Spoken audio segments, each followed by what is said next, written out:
Hey everyone, Eric Watson here, freelance writer, player of games, writer, boards, recorder of videos, and tabletop role-playing aficionado. Welcome to the Thursday edition of my weekly behind-the-scenes DM-only live stream Crafting the Deep, which I build, right, and prepare for our next session of Call from the Deep. If you're playing characters Gottwald, Max, Sabra, or Twirl, this video is not meant for you. It'll be full of spoilers, but the rest of you are always welcome. We stream our D&D sessions live on YouTube every Friday. You can join our official Discord server with the invite link in the description below. If you'd like to support the channel, please check out patreon.com/RogueWatson. For our campaign, we use Roll20. And for streaming, I use OBS Studio. Still talking about the right side of the undersea catacomb section of Ascarle of Call from the Deep. And I think we've cleaned up the left side pretty well. We've actually worked a little bit on the right side, and I mentioned how I'm going to be having a little bit of a villain-to-villain speech that the party can overhear as a way to give an excuse for Shava to actually be more of an active villain in this area. And depending on which side they come in on, because I don't currently know that information yet. Next session we'll definitely know if they're taking the top path or the bottom path, because that does matter quite a bit in terms of how their exploration is going to go and which events they trigger and all that.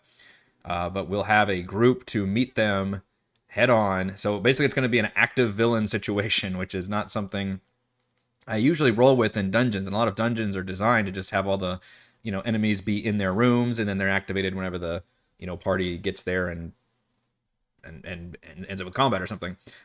Maybe you might have like a heist situation where there's like patrols or something. But in this situation, the brain fucked Kraken is going to be announcing to Shava that, hey, these guys are approaching your lair. You need to take them out. I still prefer if we can preserve their brains, because now Zealots for in the colony know that they need to be replacing these augmenter brains. I also want to tease the fact that the party is making progress.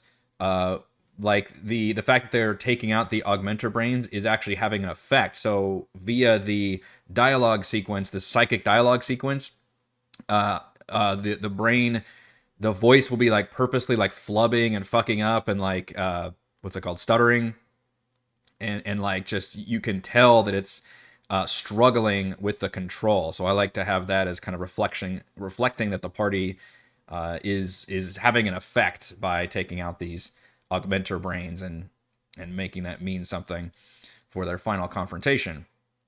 So if they take the top path, we can have the Sahuagin Baron, some Marrow, and our new high-powered Sahuagin Priestess, which I think I changed to War Priestess, and it's sort of a combination of the old Priestess stat block, but like upgraded with a better spell save DC. I don't think that's actually reflected in the spell's description here, but if we actually cast a spell, yeah, so now it's a +6 instead of a +4, and the DC should also be higher. Let's see, what's a DC spell? Hold person. Except it doesn't say right there. Okay, crap. Let's go that one. There we go. Spell save DC 14, which is higher than a 12. So it's got 2 higher than it previous was. 14 is still not super high, but that's okay. These are not like boss levels. These are just more minions, but just stronger, I guess. So that's an upgraded, and better hit point, twice as many hit points, and slightly better AC also. So definitely not just the Sahuagin Priest, but kind of a higher level stat block. And then Marrow, we're already pretty good for Shock Trooper minions. So we've got that pod up here, and again, Shava's going to be floating around, like literally attacking them all. Because Shava, by the way, is a Deathlock Mastermind stat block. It says she's wearing a ring of swimming, which I guess she can be, but I mean, these are supposed to be. She's a resurrected sea elf, I think, or were they? Or I guess they were regular elves. They just loved the sea. So maybe she does have to wear a ring of swim, but she needs to have a swim speed. So I guess we'll just add that on there. I think it's a 30-foot swim speed.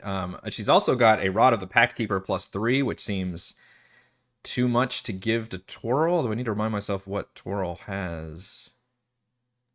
Let's see, magic item attunements. Twirl has Fisher's Hook, Cloak of Protection, and Tentacular Arm. So the hook, I think, acts as a +1 Rod of the Pact Keeper, if I recall correctly.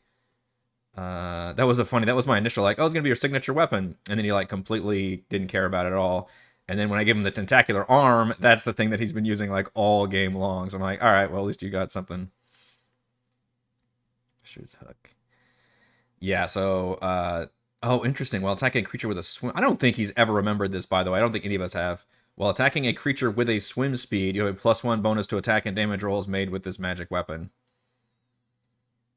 So yeah, I don't think that's ever come into play. Or maybe he's already got the +1 and we all forgot it's only against swim speed. I don't know, but I could give him just a +2 Rod of the Pact Keeper, I guess, which would be just a straight up upgrade from what he's using. So I could see him replacing Fisher's Hook with that. Because at this point, I'm really looking at what their attunement is and like, do they care about like any of the magic items? I mean, it's possible to just give out magic items expecting them to be like, okay, yeah, we'll throw it in our loot pile. But I do want to give them a few good things, I guess, left over. But also, if she's wielding the Rod of the Pact Keeper, then what's good for the goose is good for the Deathlock, because that means she would get a +2 to all of her shit, right?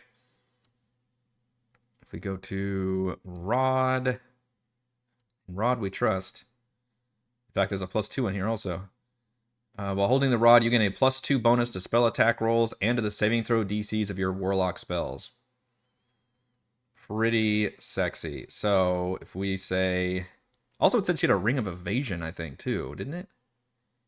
What does it say in her description? Doesn't say it there. Maybe it's in her... There it is. She wields a +3 Rod of the Pact Keeper. Again, I'm probably not going to go +3. I'll probably do +2, because he's only got a +1 before. Whereas a Ring of Evasion and a Ring of Swimming. Evasion gives you 3 charges. Does require attunement. When you fail a dex saving throw while wearing it, you can use your reaction to expend one of its charges to succeed on that saving throw instead.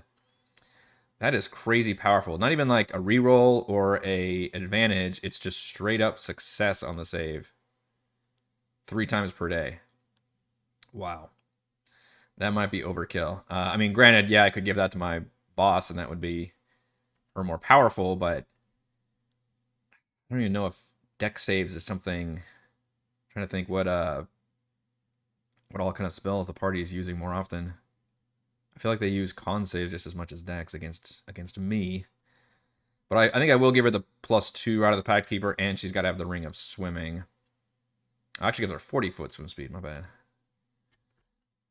And doesn't require attunement, so somebody could pop that ring on. Maybe like Savra, I think, could probably use the swim speed, because I don't think she has a swim speed, technically. So let's add that on to her. We'll just call that magic. Is there a way to do this like elegantly in the stat block where you're like, they have these magic equipment? Java wears a Ring of Swimming and wields a Rod of the Pact Keeper +2. So, if that's the case, can I just give her a bonus +2 to everything? I think there's a way to do that in the stat block, right? There we go. Global Magic Attack Modifier. Let's make that a 2. Spell Save DC mod. Let's make that a 2. And then let's see what that does to the spell stat block. So normally, she has a spell save of 14 and a +6 to hit with attack spells. So let's see. Your Eldritch Blast should now be a +8. Which it is. +3, +3, +2. Okay, that's awesome. A +8 is fantastic. Also, if she's a 10th level spellcaster, how many Eldritch Blasts can she do? Oh, she can't do 3 yet. It's 11th level. Rats. Okay, and then if she were to cast Blight... which... Okay, there we go. Spell save... Okay, that did not get adjusted on that screen at least. If I do it this way, it still doesn't show it. Okay, so the spell save DC mod part did not work for some reason. Oh, but it worked here. Interesting. I just noticed. So when I first cast the spell, it does show it in the mini block, and only if I do the expanded description bonus, then it gives the wrong one on there. So I guess if I just remember to follow the top one. I do something like, what is this spell she could cast? Hold Monster. If you just cast that, does it show up? See, that one doesn't show a save. I guess I could just remember also. If I do it like that, it doesn't show up correctly. It must be a Roll20 thing. I could individually add a +2 to each spell, I think. Is that something I can do?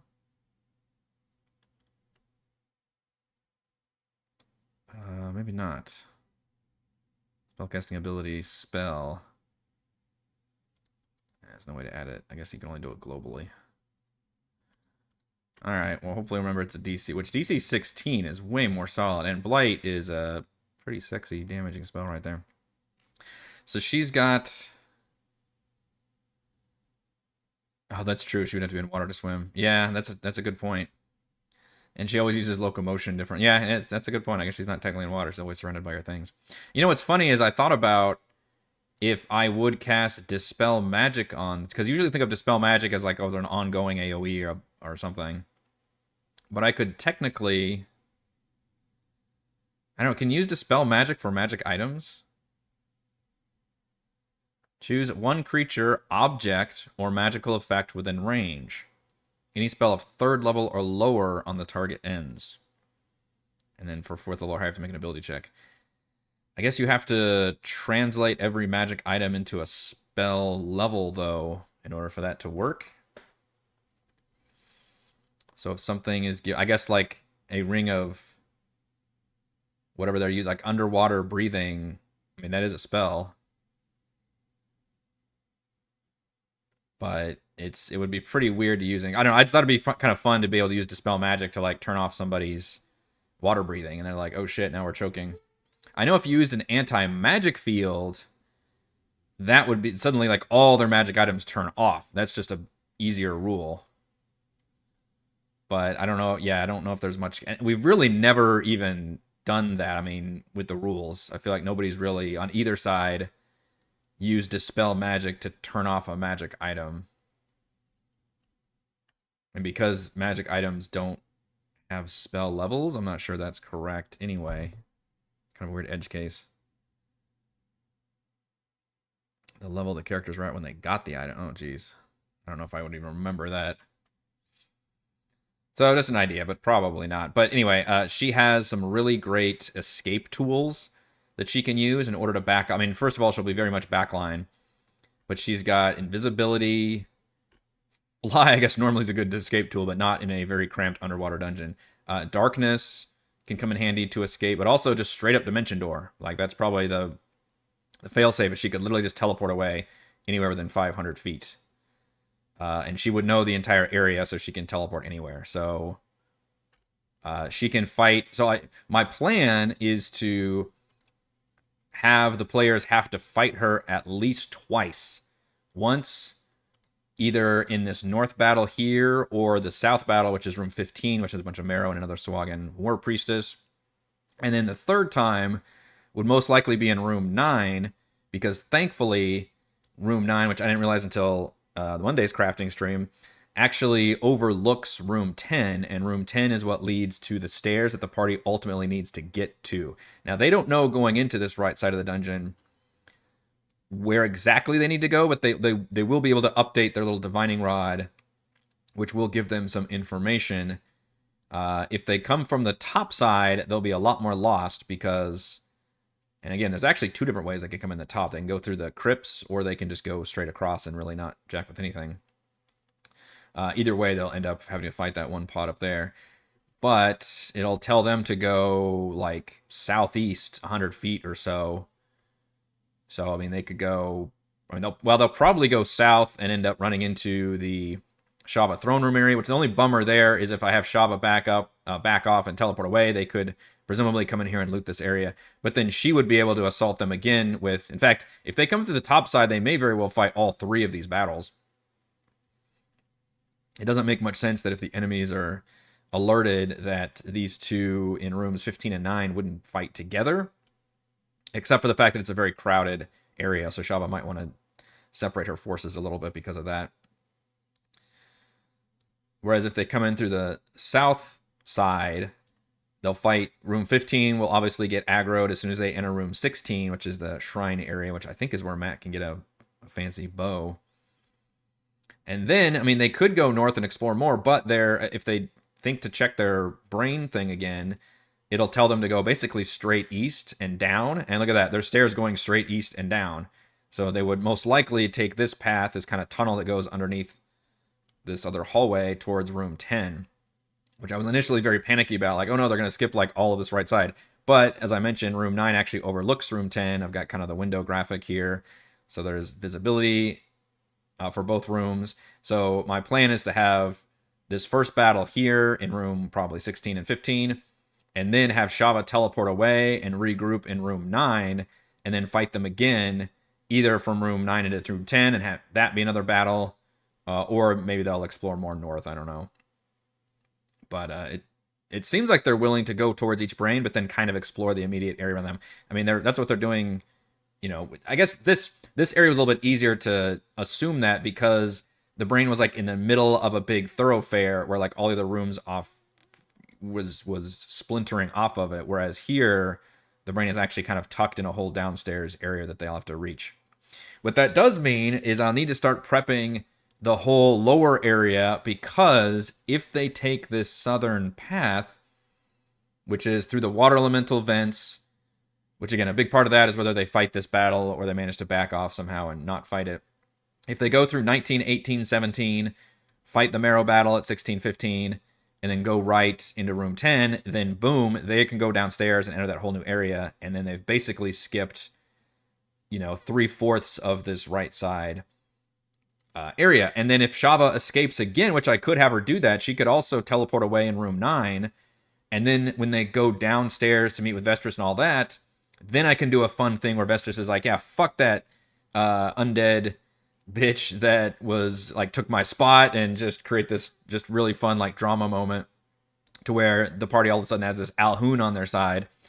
And then when they go back upstairs, they can be another final confrontation. Hopefully it's not that big of a pain in the ass to fight her like multiple times, but I don't know, that seems more compelling to me and more of an interesting boss fight you have to fight in several waves. Or the party will find a way to completely shut her down, destroy her, and I play the sad trombone song because my plans were somewhat thwarted because of high-level PCs are so hard to challenge. And I think D&D knows that because all these campaigns fucking end at like level 11 or 12. I am looking forward to the new monster manual though, right? That's coming out soon. Wizards has started to tease a lot of the new monsters coming out, and hopefully we've got some good things, but I will be looking at that with a very, very critical eye indeed. I haven't yet prepped rooms 11, 12, 13, kind of this right side that acts as like an escape path, although there's multiples you can take. You can also just go out this, I don't think it's actually numbered, but this one hallway that just leads back. All these areas down here lead back into the central chamber map, which is, come back to this old map that we used to look at a lot. It is this side here and then this side here, so it connects onto those right sides where I expect the party to exit, and then when they exit those areas, they'll see that the remaining final brain is straight south, so they'll enter the Illithid layer from there. But so I think I've got like the broad strokes of this right side figured out. It's not really going to be, obviously there's some exploration to do. Probably the biggest exploration is the crypts, which also has a battle with a bunch of those creepy fish zombies. But also you can explore the sarcophagi and try to find some loot in there. And there is some loot in Shava's treasure hoard in room 7, although I need to probably scale it down because she's already got treasure. They just got a big treasure haul from the Elven treasure vault, and then there's another one here that I'm like, all right, this is getting to be ridiculous. There's like multiple treasure hoards in this one area. This one's not as much, but still has thousands of gold. 1,000 gold worth of pearls, a figure of wondrous power, aquamarine dolphin. I mean, I guess it's fun to summon a dolphin, but I don't know. Mac really likes being a Pokemon master, but Elven chain, they already just got that from the treasure, and Slippers White. Yeah, so I don't know. Probably just do like art objects and treasure, because maybe the actual magic items that Shava herself is actually wielding, which is the Rod of the Pact Keeper and the Ring of Swimming, I think. So I'm probably going to nerf the treasure hoard a little bit right there. So we need to look at the bottom stairs then, because I don't think they're going to make it quite down there next session, because they still got to rally and figure out what path they're taking. And even if they take the southern path, we'll have to do the water elemental fight, the trap in room 17, and 2 of these like Marrow Shava fights. So they're not going to make it downstairs next session, but they could make it there as soon as the session after that if they do take that southern route. So let's look for the first time at Vestris's tomb, which, so this is the stairs that connect to room 10. Let's see, where is the... so these are rooms 71 to 79. Tomb is protected by Shavan or Krakenar agents. Still shows evidence of its elven history. Vestris is loyal to Slarkrethel, not Zelix 4, and could therefore serve as an ally to the characters. I already expect that one thing that's going to come up, because usually Liches are the alpha dog, right? Like, they are the big boss enemies. So it would be an interesting situation for the party to meet such a creature and have it be vocally subservient to another creature. But if a Lich was going to be subservient to another creature, a demigod Kraken is probably on the short list. But I expect that's something that's going to come up in the conversation, especially with Savra being like, all right, I like that you're a Lich and all, but I don't like that you're like serving this master. So I'm going to have to come up with some like interesting dialogue about how that went down. Tomb once belonged to the current region of Ascarle, Shava the Damned. Since Shava's reanimation in service of Slarkrethel, the city's previous regent, Illithid named Vestris, has been interred in the empty tomb. So it's actually Shava's tomb that they're going to go down into. Alright, 71 is empty. 72 has giant jellyfish. Okay, 3 giant jellyfish attack any edible prey that enters. Use the carrion crawler statistic with a 30-foot swim speed. I do love when designers think outside the box when it comes to the stat block that already exist. I think that's really clever. Because it's less work for the DM to be like, oh, just use this other stat block. But it works against the metagaming, which I'm not going to actively blame players for metagaming, but, if you just play D&D a lot, then you see a carrion crawler and your mind's just like, all right, I generally know what it's capable of. Or like a lot of like a Grell or a Goblin or like whatever the fuck you're fighting. Versus if you use a different kind of creature, but then you end up using that stat block, they may pick up eventually once they see kind of what it's doing. But I do think that's kind of a clever way of using those kind of creatures. Carrion crawler has the tentacles that can paralyze and poison, very similar to a Chul. In fact, that's actually a really clever idea for a jellyfish. It's using the carrion crawler. It doesn't do much damage. I almost treat that as more of a, like the scene in Finding Nemo where it's like a hazard, where there's just like fields of jellyfish that they have to swim through. Wouldn't that actually be more interesting than combat?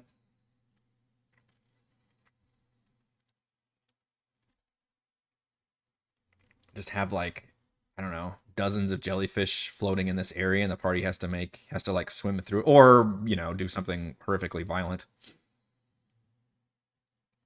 In which case, if they do, then maybe I'll throw some jellyfish at them. Am I missing something? Why is a Illithid Lich loyal to the Kraken and the Elf loyal to the Elder Brain? So, I'm fixing this stat block real quick. The Mind Flayer Lich has always been loyal to the Kraken. She was the regent of the area. I'm not really sure, I guess, why. Let's see if it goes into like their history. But she was always like the boss of the dungeon, I guess. If that's what I like, the regent. So it means like you're still like the boss of the dungeon, but ultimately there's a Kraken who lords over you. Let's see, Ascarle. Nothing in there about Dungeons of Ascarle.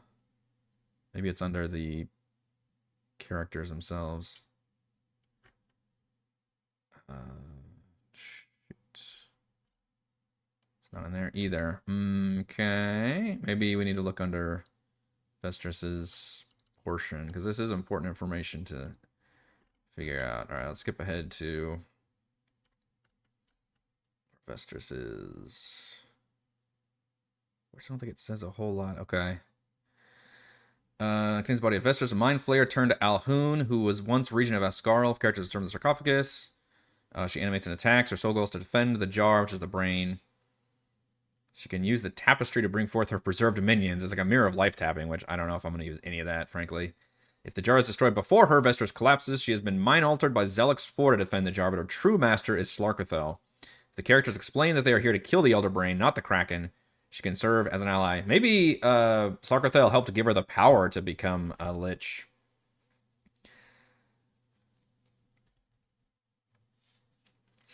I expect... in my head, she was a... Let's see, is there any information on Alhoon specifically? She was kind of like the Emperor. I guess I don't want to spoil things from Baldur's Gate 3, but... like a Mind Flayer who is specifically not part of a colony. And that gives them some maybe disadvantages. Mind Flayers that pursue arcane magic are exiled as deviants, and for them, no everlasting communion with an Elder Brain is possible. So that would definitely be her backstory, is like she was exiled and forced to flee, and then maybe she was like mortally wounded or something, and Slarkathel, you know, basically kind of like a Warlock pact at that point. Or, you know, Demnix, for my fellow Transformers lover, picture like, you know, Megatron floating in space, and Unicron comes along and offers to give you... Unicron, the ultimate Warlock patron, offers to transform you into a new form. Gives you the voice, the silky smooth voice of Leonard Nimoy. And yeah, you get a cool upgrade and a cool name. So that's kind of my backstory, is that, like, although that's a very contentious relationship between Megatron and Unicron, but so I don't want to create that much. But instead, she is actually... generally likes her station. You know, the Kraken has given her a lot of power and stays out of her business. She's still like the Lord of Ascarle. You know, it's been all hunky-dory basically for her.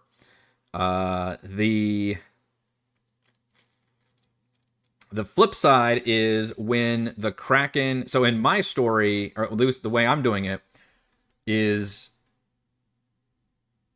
that, and in fact, it says in the book, the Shava doesn't either know or doesn't care that Zelix 4 has been taken over, or that the Kraken has been taken over by Zelix 4. So what I'm changing is that it was specifically the colony moving in. They saw Vestris as a huge threat, and Vestris saw them as a huge threat, her being like a former, you know, Mind Flayer colony. She basically has completely disavowed all ties to Mind Flayerness, I guess. So when the colony was able to defeat, presumably, her and Slarkathel, and then bind Slarkathel to their Elder Brain, they also bound her, and were able to at least temporarily defeat her and seal her away. Not permanently defeat her, because liches are tough like that. And then they instead raised a new regent, which was maybe in the form... so maybe that the regent was interred in this very magical sarcophagi, and that's how they were able to capture Vestris, was putting her in that sarcophagus, and then they had Shava come up as a former elven queen who ruled this area, so she would obviously have a bone to pick with, you know, anybody who took over. But Shava would be specifically loyal then to the Mind Flayer colony, the Elder Brain, and all of that. So that's how I'm doing the faction difference. Is basically Vestris, who is the Alhoon, is specifically loyal to Slarkathel and the Kraken Society, but Shava is loyal to the Mind Flayer colony, and basically the new bad guys that are the threat here. So the interesting thing the players are going to have to figure out, and it's really going to be just up to them in the end, is whether or not they want to restore the Kraken and the Kraken Society and kind of heal it from within, or whether they want to try to destroy everything because Vestris would only be on board with the first part of that as an ally, which I do love that as a classic like RPG NPC ally who like joins your forces, but definitely has their own, opinion about stuff and their own desires, their own like quest arc. And that would be hers, is that she's only going to be like on your side and an ally if you work towards saving Slarkerthel and restoring the Kraken Society and getting rid of, the Mind Flayer colony villains. Which, given that Toril is also a patron of Slarkerthel, I'm guessing that's the road they will take.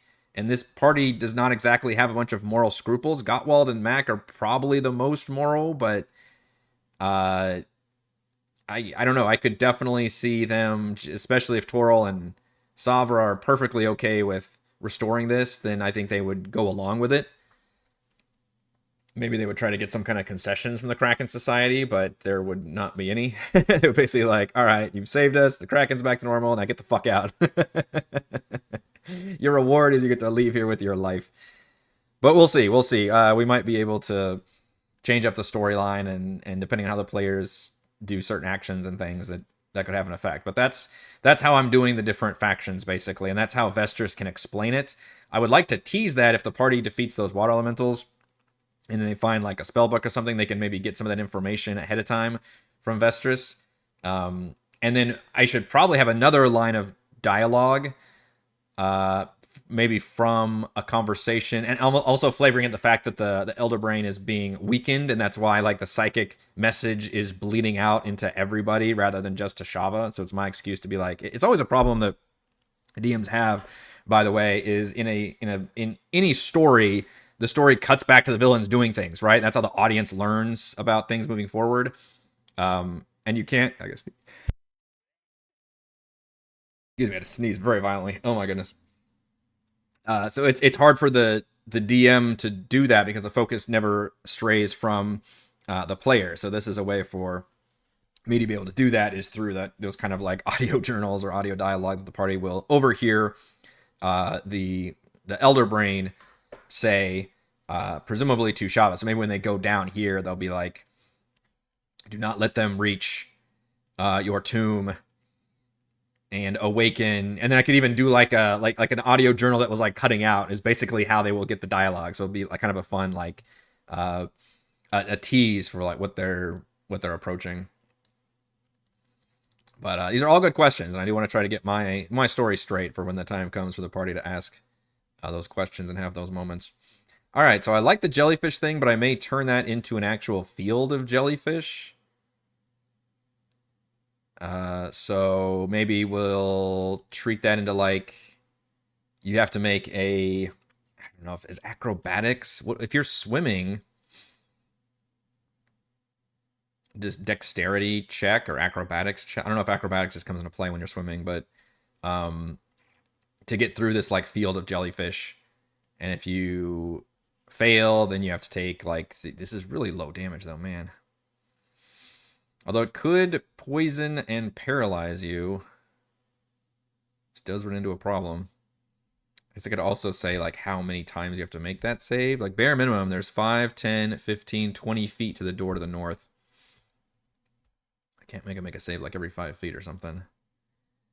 So I may have to up that damage, but maybe there's a few giant jellyfish around that can do some extra. Maybe if they do get paralyzed, then they get bitten. And if they're paralyzed, then it's paralyzed is bad, isn't it? It's like auto, it's like advantage, and if it hits, it's an auto crit, I think, right? Survival check using Dex, that's interesting. Yeah, you're trying to swim your way very carefully through a field of paralyzing tentacles. It's a very unique check situation, but I think that's actually a lot more fun than just fighting a battle of some giant jellyfish. So I think I'm gonna. It's like the third time in this one dungeon where I've taken like a battle and turned it into like an environmental effect. 73 is a teleportation trap. Any creature that opens the door sees an illusion of a cavernous tunnel created by a silent image spell. A creature that steps through is teleported to area 67. Though the illusion responds as if they had walked through. Area 67 is where? That's in the fucking central Elder Brain. Why? That seems terrible.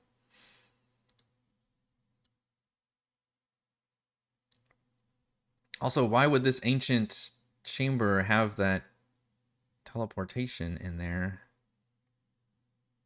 Area 67. Yeah, that's the central area that I'm not even sure if I'm going to use or not. Teleportation station. Teleportation traps in areas 41 and 73 lead here. Do they go back? The teleporter can be used to transport up to 8 creatures to area 80. Which is the Illithid second layer, which I'm definitely not using. Okay, well, that might just be a wall. I think we're just going to ignore that. That's just going to cause way too many problems. And confusion and things to teleport the party to a completely another area. Or we can make it a stairs that does something else. Another trap, I guess? That seems kind of a weird Tomb of Horror style trap, though. Like, just enticing people who would be down here, which nobody should be down this deep if the enemies have done their job. This isn't like a Sarek creating a death trap dungeon that's gets his rocks off on party members, like, choosing the wrong door and killing themselves. So that just seems kind of goofy. 74 is a guard room. Which, actually, 71... Okay, you can split off and go to 72 or 79. You can go through the jellies, which if you do that, you just go all the way back to 74, or you go through 79. So let's see what 79 is actually first. A forum. Forum? What? Oh, it's like an old Greek style round seated area thing. Chamber was once used by the elves of Ascarle as a meeting place to discuss ideas or view an intimate musical or theatrical performance. The area is now empty. Okay, so that's just the right path then. Don't go through the field of jellies when you can go through just a pleasant old ancient ruined forum. I'm okay with empty rooms. 74, the guard room. Chamber is 20 feet high. Walkway is 10 feet tall. 4 statues of elven figures guard this chamber. Each has the putrefying corpse of an octopus nailed to its chest. Ew. 2 merfolk gladiators and 1 merfolk necromancer guard this chamber. I don't think we've seen merfolk at all since then, so maybe I should stick to Marrow instead of merfolk. Although these are definitely higher level. Gladiator is a CR 5. Necromancer is a CR 9. Wow. Interesting. I mean, you could always just have a Sawagan or Marrow spellcaster, I guess. Okay, so it's just monsters? Why go through the whole thing of having a walkway? I guess just because it looks... Because this did not used to all be underwater, so this... Having a walkway underwater doesn't make any sense, but it does if it was once not underwater. There's a secret door built into the wall. Characters in a DC 25 investigation check discover that passing a crescent moon on the back of a nearby... Pressing a crescent moon on the back of a nearby statue opens the door. So I assume that's this right here. That leads into 75. Ah, and it lets you bypass what looks like a trap here in 77. 75, hidden corridor. Secret doors hide this empty corridor of 74 and 76. Yep, what's 76? Desecrated chapel. Woven tapestries. How do tapestries survive if they've been underwater this long? Creature that can see the tapestry starts around 60 feet of them. They must get a DC 20 con save or become poisoned for an hour. Oh no, tapestries that poison you by looking at them? The unnatural patterns in the fabric are terrible to behold, sending waves of nausea through you. Oh no. It's really, really a bad purchasing decision for fabric that sends waves of nausea just to look at them. Yeah, I put that in my room where I don't want anyone to go in. Creature can close its eyes to avoid the saving throw at the start of its next turn. Alright, so it's just a trap, I guess? Becoming poisoned for an hour actually does suck. That's actually a pretty solid debuff. Disadvantage on like all your shit. You can find an instrument of the bards. So much loot in this late dungeon. Oh wow, the tapestry shit is everywhere too. Jeez. It's that whole area that goes around. Wow. Compared to the passive perception score of 30 or higher. Bold of you to assume anybody can have a passive perception score of 30 or higher. Or maybe I'm wrong. Maybe that's something that... But I mean, this is supposed to be for like level 10 PCs, not level 20. What does it say? Door concealed by the tapestry behind the altar. The door is unlocked. Oh, it's this one. Okay, so if they were to go around into the secret corridor, I guess, they find that one. All right, and then we've got the trapped corridor in 77. Another complex trap. Man, Perry loves using these complex traps, doesn't he? Especially in this final dungeon. I haven't used a single one of them yet either. The Kraken's Maw, level 11 to 16. The trap was constructed to prevent tomb robbers infiltrating the resting place of Vestris. Okay, but it was originally the resting place of Shava, right? Let's get our story straight. But it makes sense that maybe they would guard it afterwards, especially if they put the jar here. It does seem a little silly that they would put one of their augmenter brains where they also interred like a very powerful foe. I don't have a good solution to that yet.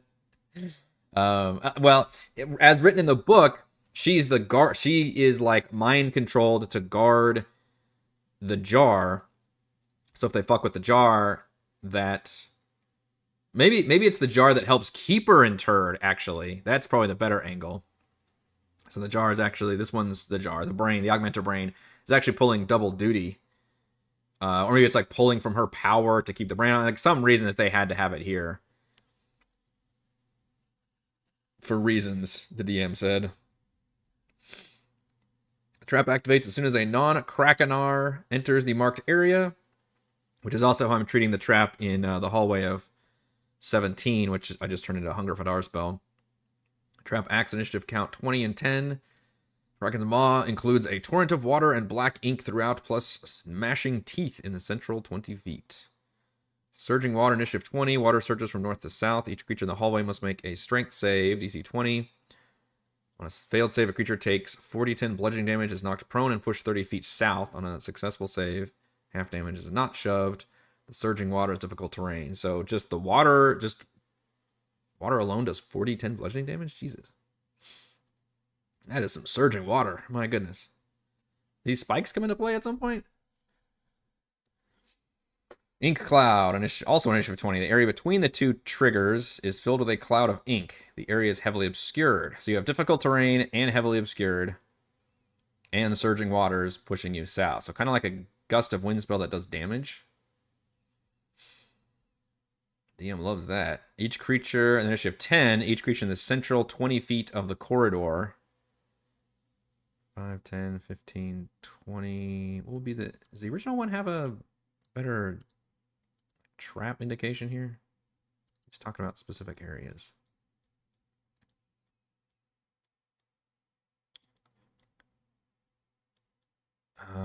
Okay, there are some T's on here. 20. I wonder if Perry forgot that it's subdivided 10-foot grid, so maybe it's actually the initial 40 feet. 5, 10, 15, 20, 25, 30, 35, 40. So it probably means 40 feet versus 20 feet. The 20 part doesn't really make much sense. Okay, so each creature in the central 40 feet of the corridor must make a DC 20 dex saving throw, taking 6d10 piercing damage on a failed save, or half as much damage on a successful one for crushing teeth. So that's just like these spikes that come out, I guess? Even though they're clearly in alcoves on the map. 15, 20, 25, 30... 20. It's definitely more than 20 feet, though. 5, 10, 15, 20. I guess you could say the middle 25 feet would cover both. Maybe it's just the artist that did this map versus the other one. Certain elements affect each creature that ends its turn in an area affected by them. Any creature that ends its turn in the corridor must make a saving throw against the surging water effect, which is the whole corridor, right? I may actually keep this one. Especially because we're not going to do a big boss fight. In fact, there's no real monsters in this whole area, is there? It's like pure exploration. And because of that, I may actually keep this corridor trap then as kind of the climactic thing, because they don't actually have to fight the Lich at the end. So any creature ends its turn in the corridor must make a saving throw against the surging water effect. Any creature ends its turn in the area affected by crushing teeth must make a saving throw against that effect. Each of the trap's active elements can be thwarted by a particular countermeasure. To deactivate the trap, the doors to Area 78 must be open, which leads to Vestris' tomb. To open the door, a character must first succeed on a DC 20 perception check to find the lock. A successful DC 20 Arcana check disables the sphere of force surrounding the lock. A Dispel Magic also works. Success on a DC 20 Dex check using Thieves' Tool picks the lock. Finally, a successful DC 20 Athletics check pushes the door open. Each check requires an action. They're supposed to do all 4 of these? That's silly. So first you have to find the lock. I've never heard of anybody having to take a perception check to find the lock. That's really crazy. An Arcana check disables the sphere of force surrounding the lock. Dispel Magic also works. That would be a big showstopper if nobody could do that. Dex check using Thieves' Tool picks the lock. What if they don't have Thieves' Tools? All right, that's too many things. That is the most... The door itself is the final boss then. I've never seen a door require 4 DC 20 checks. That's fucking crazy. The ink cloud can be disabled by blocking its flow. DC 20 Dex check using... It's all DC 20s, by the way. And then crushing teeth. A strength check allows a character to prevent a set of teeth activating, provided they remain within 5 feet of them. Placing a pit or similar item to prevent a set of teeth activating requires a successful DC 20 intelligence check. Too much work, I guess, disintegrate on the door. Seriously, like, that's worth burning a giant spell slot on. I cast reduce. I cast enlarge reduce on the door. It probably only says creature on enlarge reduce, but... Alright, well... I think I'm going to keep the trap for the most part. I think we can just make 1 check to prevent... I mean, the hard thing is just to get through this. I mean, it's difficult terrain with a bunch of damaging effects. Like, I'm not worried about them having to make checks on the door, especially because all the crazy thing happens below the door anyway. Is it the whole fucking corridor? Yeah, I guess it is the whole hallway. So the surging water actually comes maybe from, like, the... Where did it even come from? It just says surges from north to south. Each creature in the hallway must make the strength save. Or take 4d10 bludgeoning damage and push 30 feet south. That's going to be a real problem for somebody like Sabra. They're going to have to teleport. But they're going to have to teleport as far north as they can. And then, like, hang out at this alcove and then be able to bust this door down to get inside. But if the whole thing turns off when somebody opens the door, then I can see why Perry was like, oh no, we need to put some, like, some literal walls up. Or some barriers up on the door to make it a little bit trickier to open. But I think just having it be 1 action to do a thing. I mean, at best 2. Which is like, oh, it has no discernible way to open it, so I have to make a check to examine the door. It is going to feel shitty for the DM to tell the player, like, okay, you looking at the door was your action. But if you look at the 2024 rules, like, it does spell out, like, doing any of those skill checks is basically an action, right? Like, if you want to make a persuasion check to somebody, that's a social action. I forget what exactly they call them. If you want to, you know, pickpocket something, that's a... whatever that fucking action is. And if you want to examine something, I think that's an action. Maybe they call it search. So, I mean, they are actions.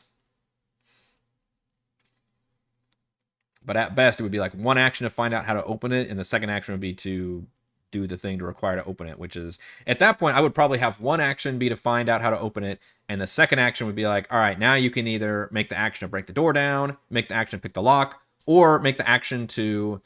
maybe you could do like one of those qualif locks, honestly, because I think there's already precedent for that, which is you have to make an Arcana check, I think, to open it. It's the Illithid Layers section, I think. Yeah, Qualith Door Lock is a DC 18. It wouldn't necessarily make sense that would be down here, but if they guarded it with an Augmentor Brain, and maybe they just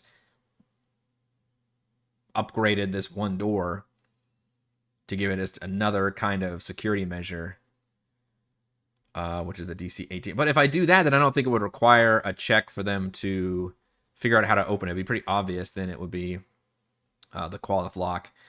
That requires a DC 18 intelligence check to interpret the inscription. Let's see.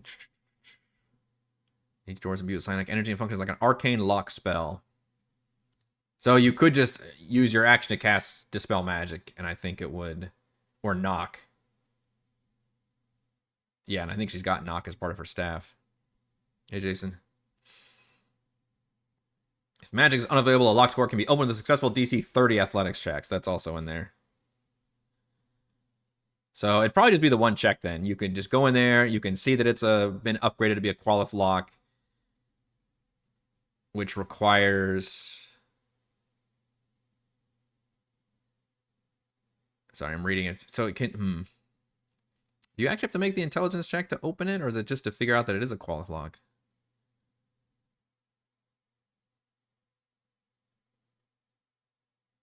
The creature that at least 4 tentacles imitate most bypass the lock, provided they can interpret the inscription. A creature must be within 5 feet of the door to open it this way. Creatures without the requisite tentacles and knowledge must deal with the lock by more conventional means, which is a knock spell. So maybe you actually can't... You can't open it at all if you don't have the right tentacles. You have to. But they do. I know that they do have the knock spell available. If Sabra is conscious, she can easily open it with a knock spell. Or, yeah, they could just use a really powerful athletics check, but DC 30 is not out of the... I mean, that DC 30 would actually be a challenge for Gottwald, finally.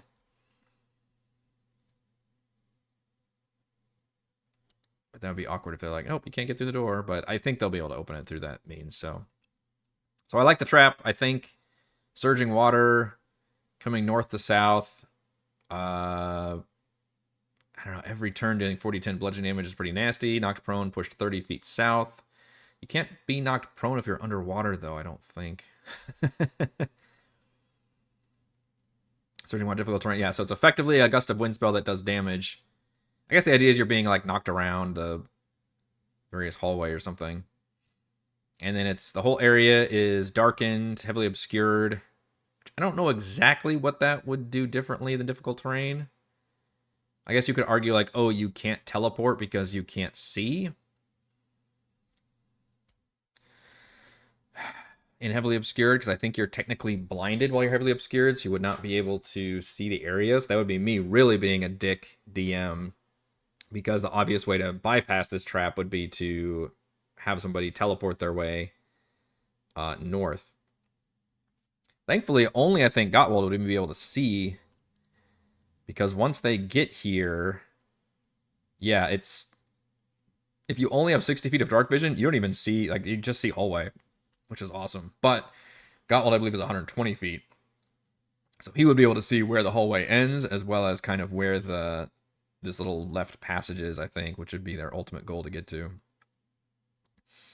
And then only if they're in a certain area, which I will probably map out with on the GM layer, do they actually take the spiky damage, which, yeah, I guess it's just these things like coming out and attacking them. Although somebody's probably going to want to be right here. I wish these overlapped each other. It would be a lot easier for me to rule the fact that the book says anybody within the middle 20 feet, which still doesn't quite line up. I guess that one does. That's including 5, 10, 15, 20. Yeah, it's still 25 feet. There's like a middle area that technically is not next to the teeth, and I imagine they'd be like, well, I'm here, I shouldn't be attacked. I guess I just have the teeth come out and like attack anything, so maybe I should include like the above and belows and just be like, look, it's a solid like 30 or 35 feet. That's actually the area in which you take damage from the crushing teeth.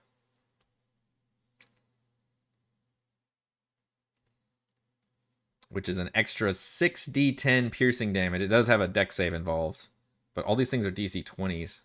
That's a nasty fucking trap. Or they can literally surpass this entire horrifying trap. Actually, maybe not. Non-Krakenar enters the marked area. What's the marked area? Is the original one marked? Because they could technically find this secret door down here. They have no reason necessarily to look for secret doors and passages. I'm not certainly going to give that information away. But you can bypass the whole trap, maybe by taking this secret path that goes up and around. But I'm wondering if they can still trigger it even if you step in from the north side. Yeah, that's what I'm going to check. Scrolling over. Okay, so here's what the original map looks like. Ah, so it does put them adjacent. Damn it. Okay, so the artist just kind of slightly fucked up there by not having them overlap. So 5, 10, 15, 20. So it is supposed to be... Okay, so maybe the T is the marked area.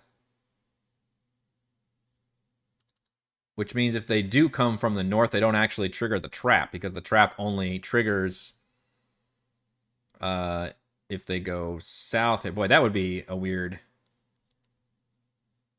I guess if we were to unlock to trigger the trap once they make it out of Vestris' tomb and do all that, but I could always have Vestris like know that this trap is here, I guess, as a special Krakenar thing, and she can like wave her hands and disable it or something. Or suggest all the party goes. That would actually be the funnier thing if Vestris says, all right, we need to bypass this trap. I can bypass it, but none of you are Krakenar except for Toril, technically. And just go up this way and go north and go south out the secret passage. I would probably not even have them... Well, I could have them go through this door, but then she would just show them the... just do the secret passage montage thing. Just have the areas in front of the spikes do the damage. Yeah, I guess that's... So, in other words, they can be technically saved from the middle area, I guess, on the new map. So I'll probably keep that in. The trap doesn't actually... So in other words, if they take this right passage and go north, they can bypass the trap, which would feel kind of lame for me. But that would really give them... I mean, I don't know how they would ever find this secret passage, frankly. 74. In fact, it even says it's a passive perception of 20 or higher to notice the hidden door, and then a DC 25 intelligence check to discover how to open the door. So I don't see either one of those necessarily happening, and I would not be very fruitful with that information. So on the new one, yeah, for some reason they're just slightly off. All right, so we'll just do it that way then. I'll just put the circles there and be like, if you happen to, was it end your turn there, I think it said?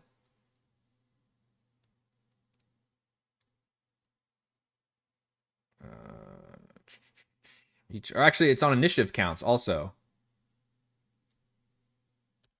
Wait, holy shit. So technically, these things can affect somebody twice a round? Because the trap acts on its own initiative counts, 20 and 10. So the waters surge every initiative 20. And then the teeth come out and attack every initiative 10. But then it also says... Each creature that ends its turn is affected by these areas. So each creature that ends its turn in the corridor must make a save against the surging water effect. And each creature that ends its turn in the area affected by the crushing teeth must make a saving throw against that effect. Wow.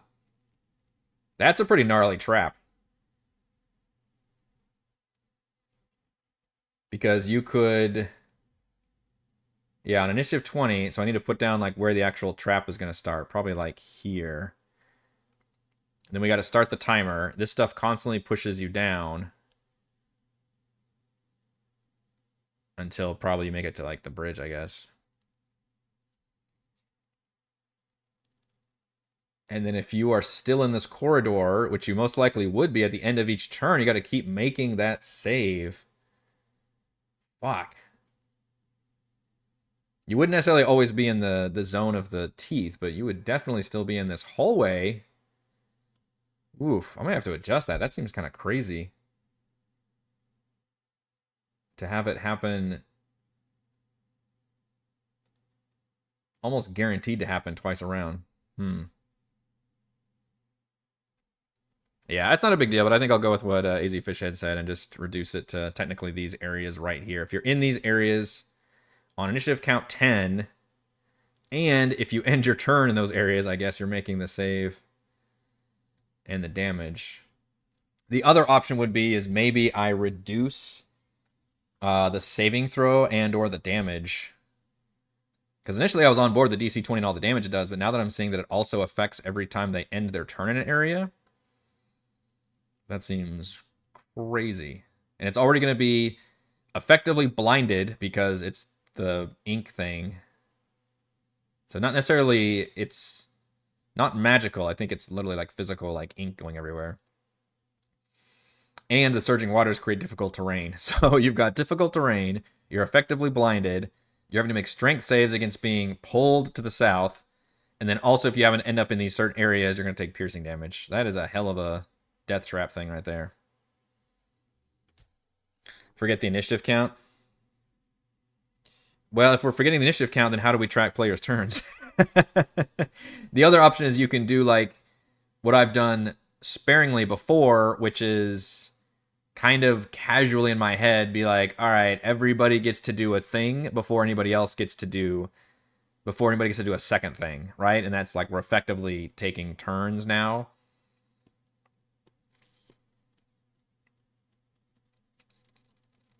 But what I could do, I guess what you're saying is I could put everybody in initiative and just forget the fact that it operates on its own initiative count.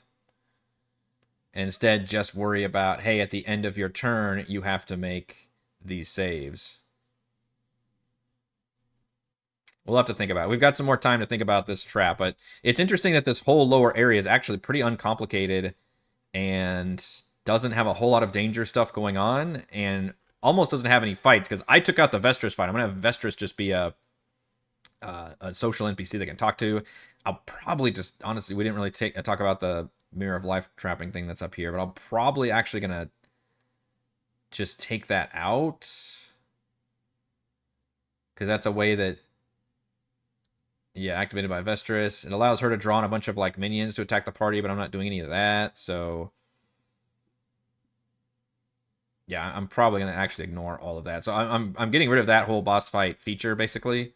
And then I'm turning the jellyfish fight into like a hazardous terrain thing. So this is like the only danger thing they have to get through. Now, granted that they'll have to fight Shava multiple times and do all that.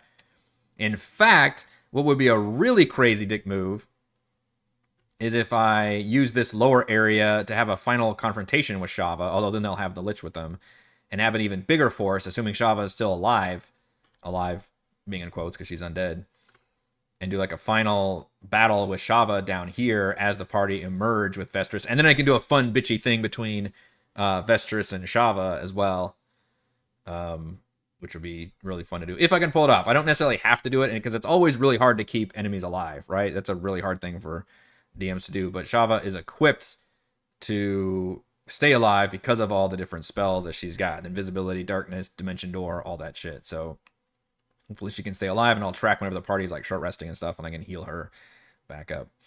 All right, well, that's going to do it for this Thursday edition of Crafting the Deep. As always, if you enjoy the content, please check out patreon.com/RogueWatson. Shouts to Platinum patrons Joe Will, Thomas Brand, Genocider, Eclectic, Roleplay Roll, Christopher Corey, Big Nut, John F., John L., Nathan, Kislik, Counselor, Andrew the Reldron, Stephanie, Jason, Amat, Lumpy Spuds, Warden, Harold, Unimoni, LLC, Tom, Eating the Dog, Scale Up, Marcus, Snuggy, Jamie, and Hugo, and Gold patrons RPG, Papercrafts, Pretty Boy, and Yuma, Desert Lounge, Jerome, Nathan, Fasica, Torres, Scott Ruffus, Jerry, Glenn, and Mark.